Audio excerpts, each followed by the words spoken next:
The History of Egypt podcast is a member of the Agora Podcast Network. Visit agorapodcastnetwork.com to hear more wonderful shows from many talented colleagues.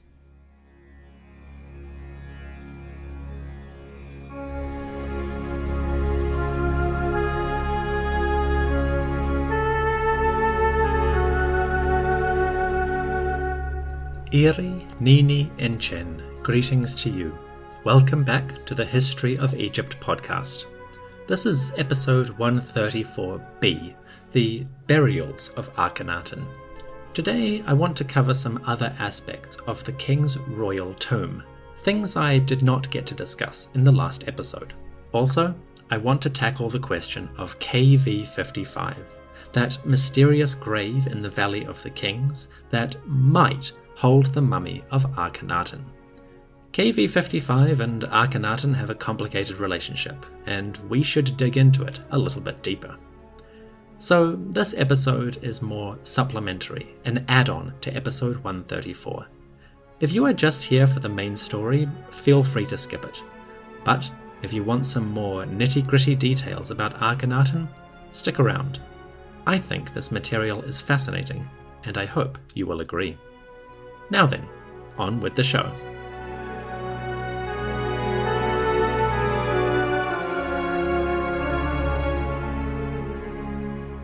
In his 17th regnal year, sometime around 1346 BCE, Akhenaten, the king of southern and northern Egypt, died.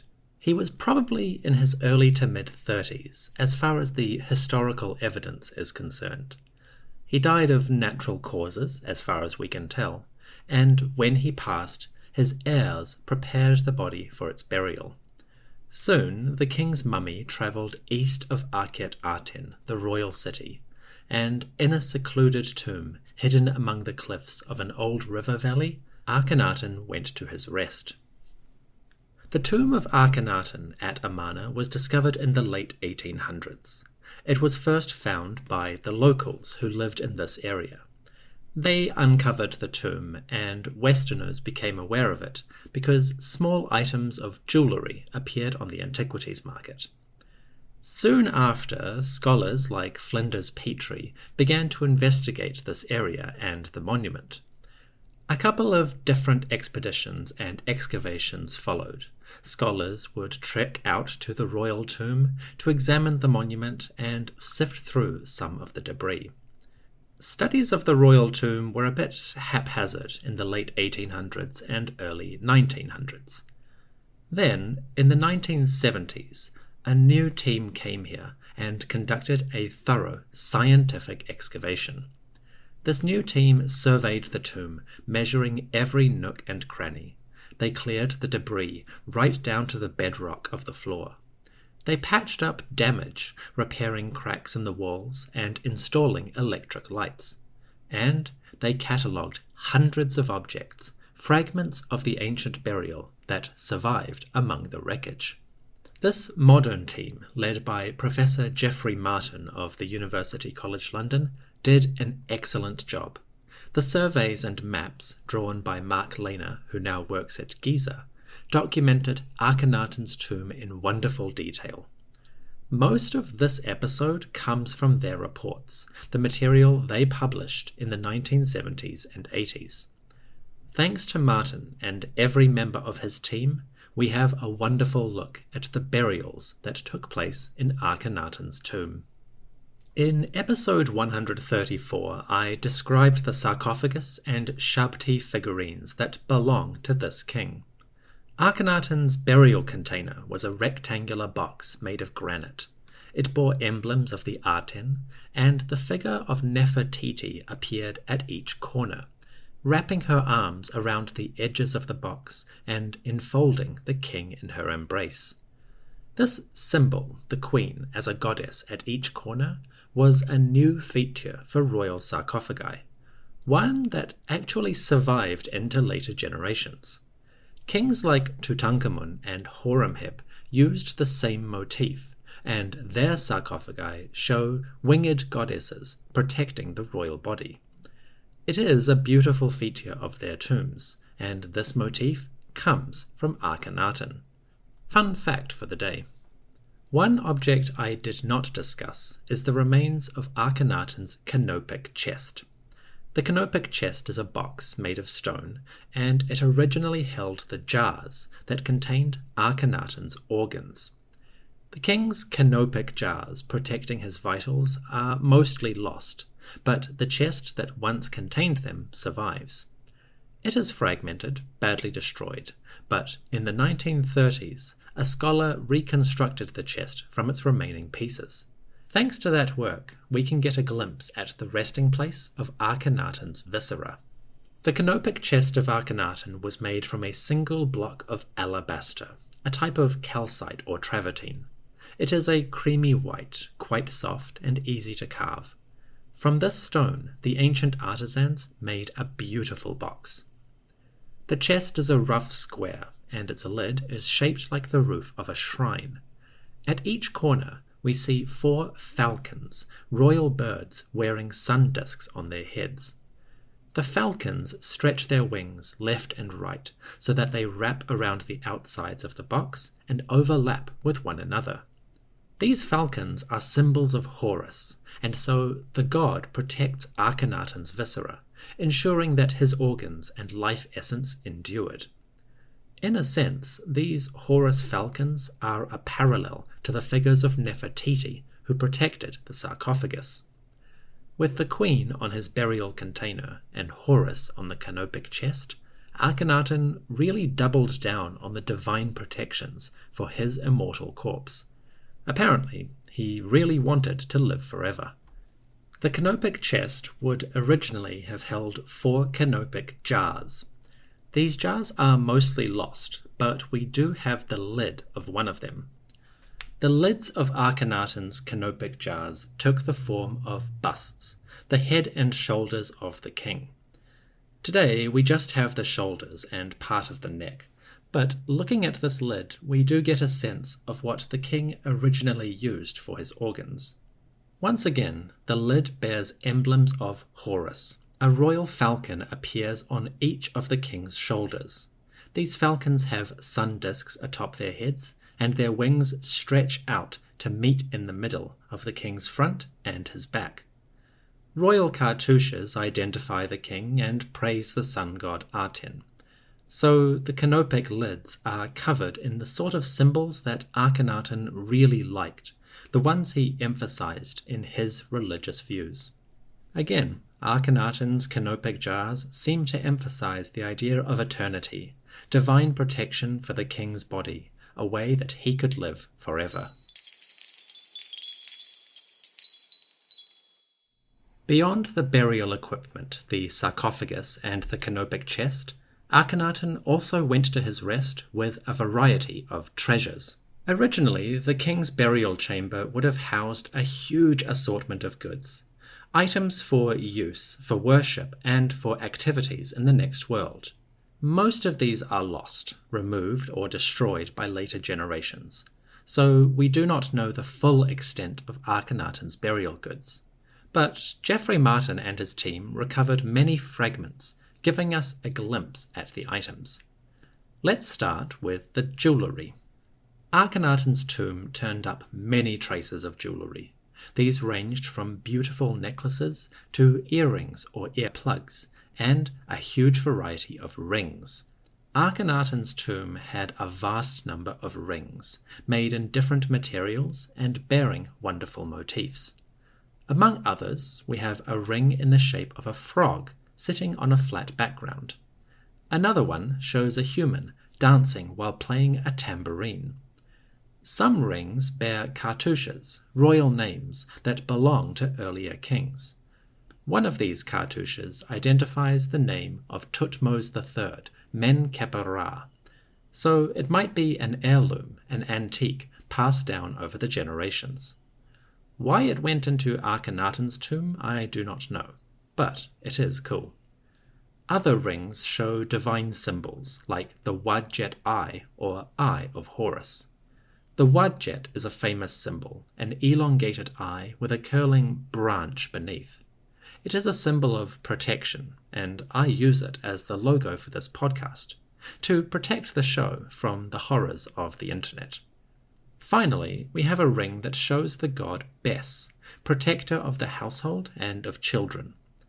Bes appears as a forward-facing figure, with his legs bent outwards and a large penis hanging between. His head is abstract, more like a large headdress, fanning out to either side.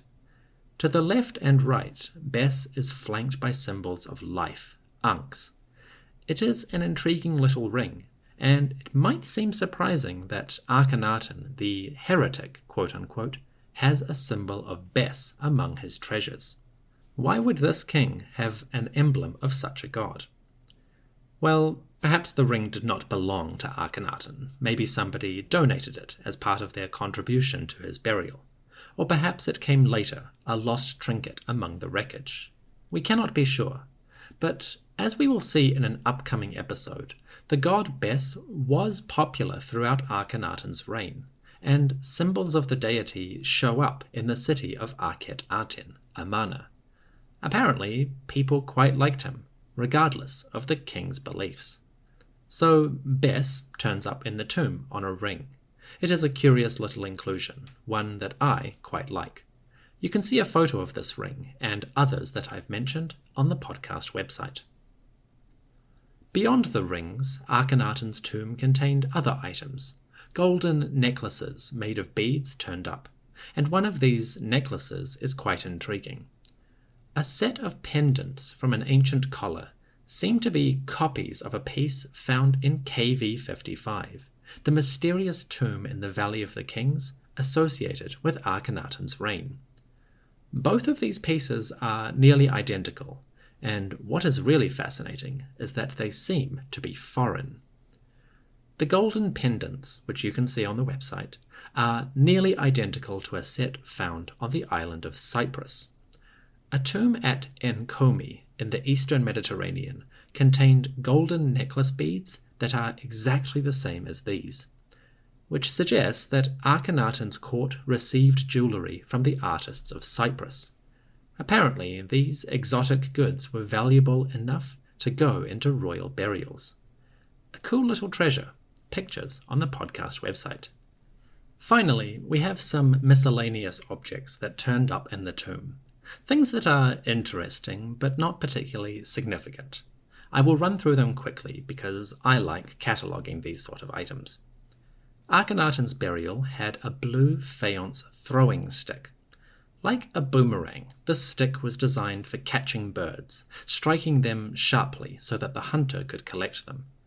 In this case, Akhenaten's throwing stick is a model, a pretend version of the real thing. In the next world, of course, the model stick would become real, and Akhenaten could use it to hunt birds if he wished. It is a lovely piece, a kind of blue-green, decorated with lotus flowers and the king's cartouche. A wadjet eye appears on each side of the stick. Maybe those would help the king spot his prey, or help the stick see its target as it flew through the air.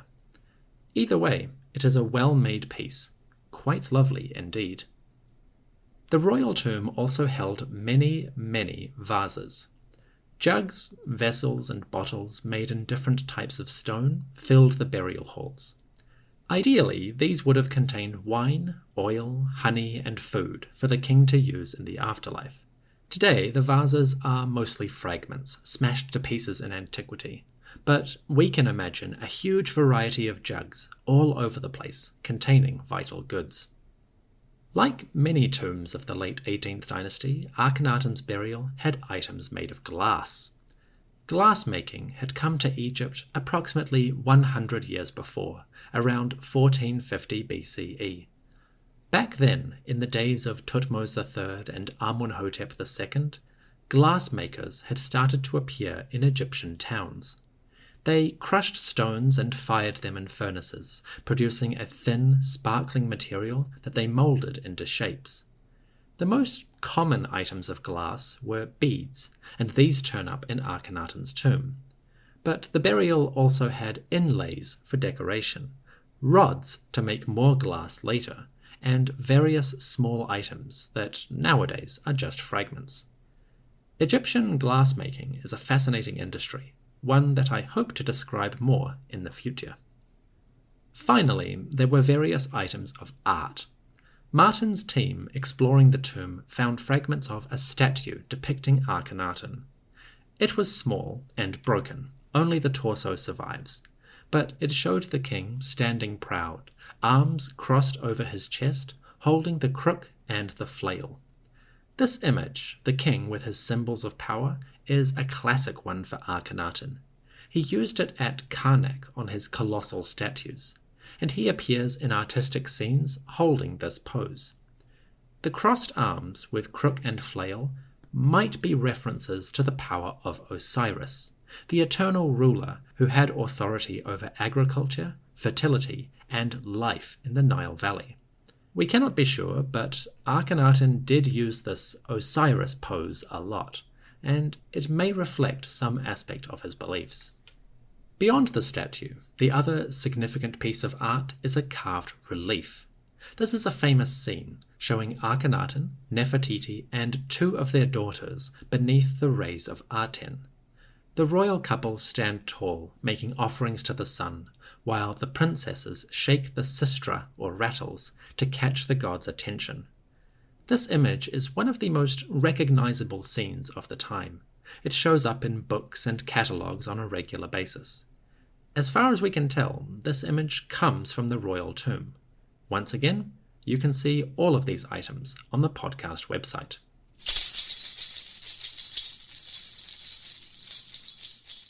So, the burial goods of Akhenaten have a wonderful assortment of items. Even if they're damaged and broken today, we can still get a sense of the splendor this king once used. Akhenaten was not an austere individual. He enjoyed wealth, he enjoyed life, and he enjoyed a little bit of decadence. His tomb seems to have had plenty of items to make his afterlife comfortable and to give him wealth in the next world. Looking at these little fragments, we can get a sense of the ancient pharaoh's burial. Of course, the royal tomb at Akhenaten, Amarna, was Akhenaten's initial resting place, but we cannot be sure if the king remained there or if his body later moved somewhere else. There is a strong chance that the king later wound up in a tomb in the Valley of the Kings. This tomb, KV55, is a subject of endless controversy, but it is important to discuss it with relation to Akhenaten. In Chapter 2, we're going to examine KV55 and what it says about Akhenaten. Is the mummy actually the king, or is it someone else? These questions and many more after the break. See you in a moment.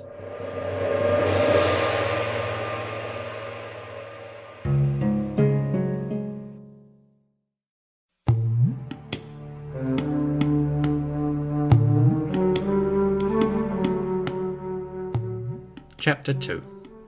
In episode 128, I described the discovery and opening of a tomb called KV55. Located in the Valley of the Kings, KV, this tomb housed the remains of someone who died in the Amarna period. The tomb was partly used for Queen Tiyi, Akhenaten's mother, but it also held a second burial, an individual whose identity remains mysterious. To save a long recap, the mummy of KV55 could be Akhenaten, or it could be someone else related to him. The other big candidate is Smenkhkare, the mysterious individual who shows up for a couple years late in Akhenaten's reign. Smenkhkare, whoever they were, ruled for a brief period around this time. They married the king's daughter, Aten, and they might have ruled alongside Akhenaten, or succeeded him on the throne. It is all very unclear. In my reconstruction, I have treated Smenkhkare as a co-regent for Akhenaten, someone who ruled alongside the pharaoh as a second royal figure. That reconstruction is not perfect. There are many gaps in the historical record, but it is the best I have in 2020. Anyway, the mummy in KV55 might be Smenkhkare, but it might be Akhenaten.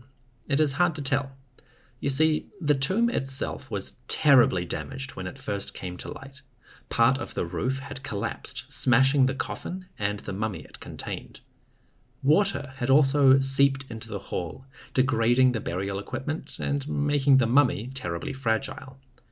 Unfortunately, the excavators caused further damage when they examined the body. While KV-55 originally had a reasonably intact mummy, today only bones remain. Those bones are hotly contested. There is really one big question here. Is the KV-55 mummy Akhenaten? Well, maybe. A couple of factors suggest that might be the case. Firstly, the KV-55 coffin bears titles and epithets that usually apply to Akhenaten alone. Phrases like A'a em Achawef, or great in his lifetime, appear on the surface of the coffin. And as far as we know, that title is unique to Akhenaten. So, at the very least, Akhenaten planned to use this coffin at some point. Perhaps he was ill and commissioned the burial container as a quick fix. Or perhaps the title is not as unique as we think. Either way, the coffin might have belonged to Akhenaten. We cannot deny that. Secondly, the canopic jars in KV-55 might have been used for this king.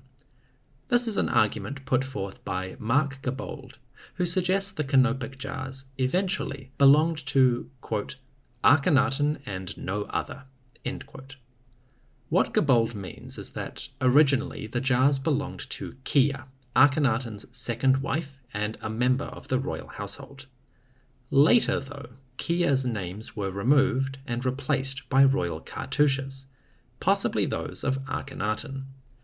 For Gabold, the jars probably bore his names, and thus belonged to this king. I am hesitant on this idea. For one thing, we know that Akhenaten had canopic jars, and they went into his tomb at Akhenaten. Parts of those canopic jars survive, namely the lids. So we do know that Akhenaten had his own vessels. Which begs the question, why would someone borrow other jars when the king already had them? Something does not add up there, in my opinion. Finally, the third reason why KV-55 might be Akhenaten is that after the tomb was sealed, a later generation found it. And apparently, those people thought it was Akhenaten. At some point, robbers or vandals entered the tiny sepulchre of KV-55, and when they saw the burial goods, they decided to desecrate it quite viciously. They attacked the coffin, chiseling the name out of the cartouches. They attacked the face, and tore a huge chunk of the golden mask away. Only the eyes and part of the forehead remain on the coffin, giving KV-55 a ghostly, dark visage. Whoever attacked this tomb clearly thought that it was Akhenaten, which suggests that the burial goods identified the mummy as this king. On that basis, maybe it was the heretic, removed from his tomb and placed in a crypt in the Valley of the Kings. If that is the case, then the KV-55 mummy should give us insights into this ruler. There is one big problem with identifying this body as Akhenaten. As far as forensic studies indicate, the mummy is probably about 20 years old, maybe 25 at most. Now, there is a lot of debate around that, and different examinations reach different conclusions. I went through this material in some depth in episode 128, but long story short, although a recent study proclaimed that the mummy was 35, that examination was rife with problems.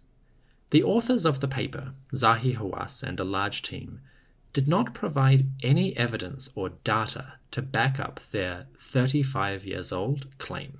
This was an enormous problem because researchers could not tell if Hawass's team had reached that conclusion legitimately or if that was the answer they wanted. I am not suggesting anyone lied or that there was any corruption, merely that if you are looking for a particular interpretation, sometimes you might ignore evidence to the contrary. The problem with this study was that they did not provide the data supporting their conclusion, which made this discussion effectively useless for historians trying to understand it. If the mummy is in its mid-30s, and you can prove that with scientific data from analysis machines, we need to see that data in order to confirm it. Unfortunately, the gaps in this study mean that we cannot use it with much confidence. So the 2010 DNA analysis, at least when it comes to Akhenaten, has made relatively little impact in the Egyptological community. That being said, some scholars have accepted the 2010 study and used it as the basis of their histories. If they believe that KV55 is Akhenaten, then that can form the core of interpretations and theories about who this man was. That can have a big impact, and it is worth paying attention to how critically or how closely an author discusses that material. Without the raw data to study, the age of the mummy remains a totally open question, which means that the mummy could be as young as 20 years old. How does that match up with Akhenaten? Historically speaking, it is unlikely that Akhenaten was a child when he came to power. The king was active, even radical, from the very beginning of his reign, and he seems to have instituted many changes in a short amount of time. It is hard to imagine a child having the personal will or the political strength to make those kinds of changes. Even a pharaoh was not all-powerful. Their relationships with the courtiers and instruments of government were negotiable, and a ruler could be limited by the people around him. So, unless we are missing a huge amount of information, the idea that Akhenaten was a child who totally upended many institutions is difficult to believe. So the age of the mummy is a serious challenge. For the sake of argument, let's briefly assume that it is the king. What does the skeleton actually tell us? If the KV55 mummy is Akhenaten, then the king was a diminutive, slender figure. He may have experienced some kind of delayed growth, something that would make his mummy appear younger than he actually was. Alternatively, perhaps the forensic data is wrong or misunderstood. Or maybe Akhenaten suffered from an illness, something that delayed his physical development and made his skeleton appear younger. All kinds of theories have come forth on this topic, but none of them seem to match the historical record or the skeleton itself. So we are still at a loss. Perhaps the king's body was strange, maybe the data is wrong. Either way, it does make KV55 hard to identify. One thing we do know is that the burial equipment, the coffin and canopic jars, did not originally belong to Akhenaten. So, if this is the king, then somebody took him out of his original tomb, changed his burial equipment, and reburied him in a new monument. That may sound strange, but believe it or not, we actually do have a precedent for that kind of scenario. The idea of removing a king from his tomb, changing his coffin, and burying him in a new place has happened before in Egyptian history. Back in the days of King Hatshepsut and Thutmose III, there was a little bit of back and forth around the mummy of King Thutmose I. Thutmose I was the father of Hatshepsut and the grandfather of Thutmose III, and he was their most illustrious predecessor, roughly speaking.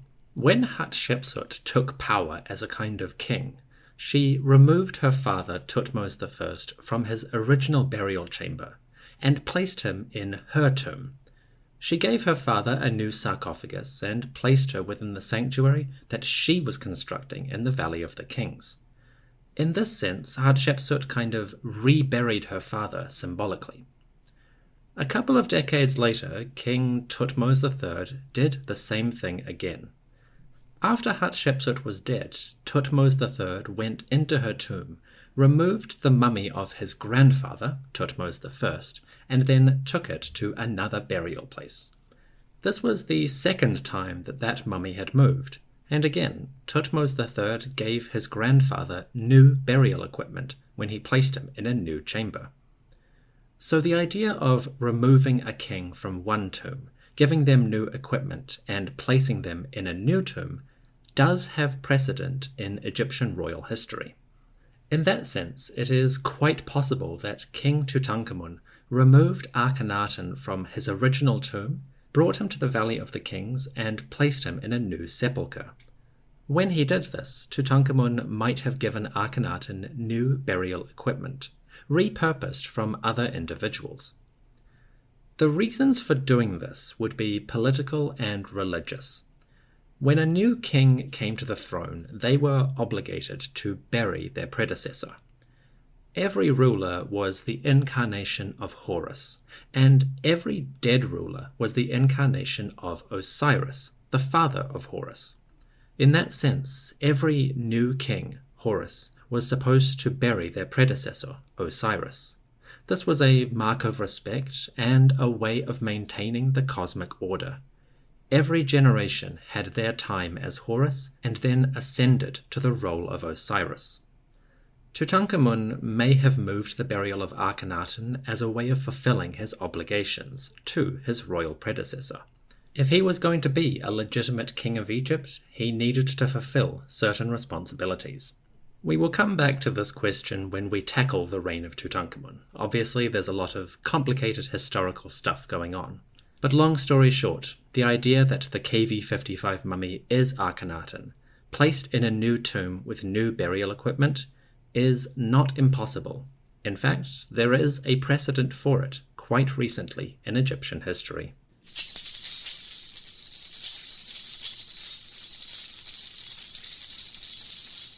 The KV-55 monument in the Valley of the Kings might have contained the mummy of Akhenaten.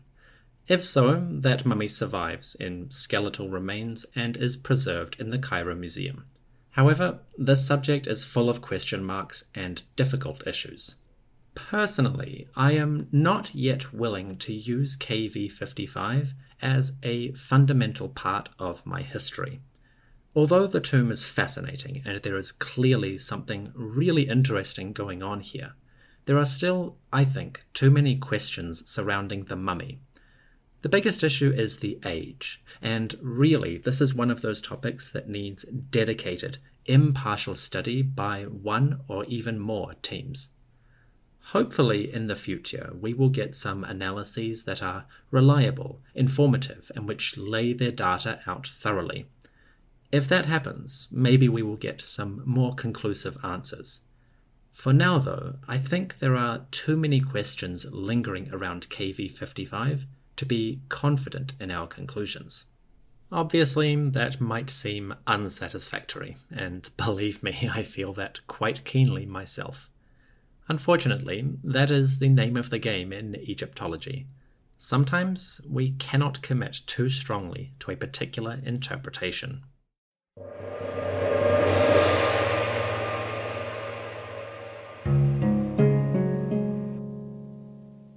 The death of Akhenaten occurred in his 17th regnal year, and after his passing the king was mummified and placed in his royal tomb. Originally, Akhenaten went to his rest in the sepulchre at Akhenaten, Amarna.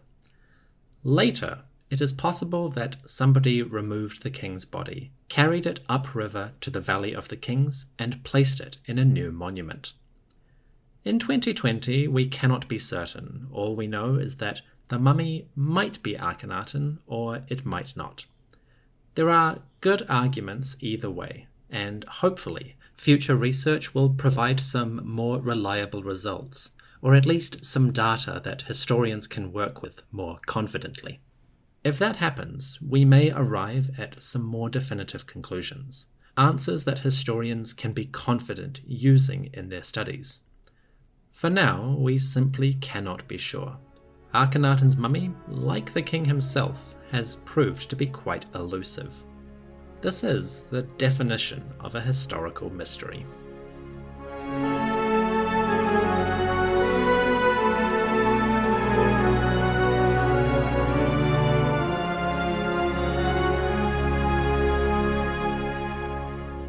Thank you for listening to the History of Egypt podcast. I hope you've enjoyed this supplementary episode. Next time, we finally wrap up the reign of Akhenaten. We study the king's legacy and consider how he fits into royal history and what changes he instituted that lasted into later generations. Join me soon for episode 135, The Faces of Akhenaten.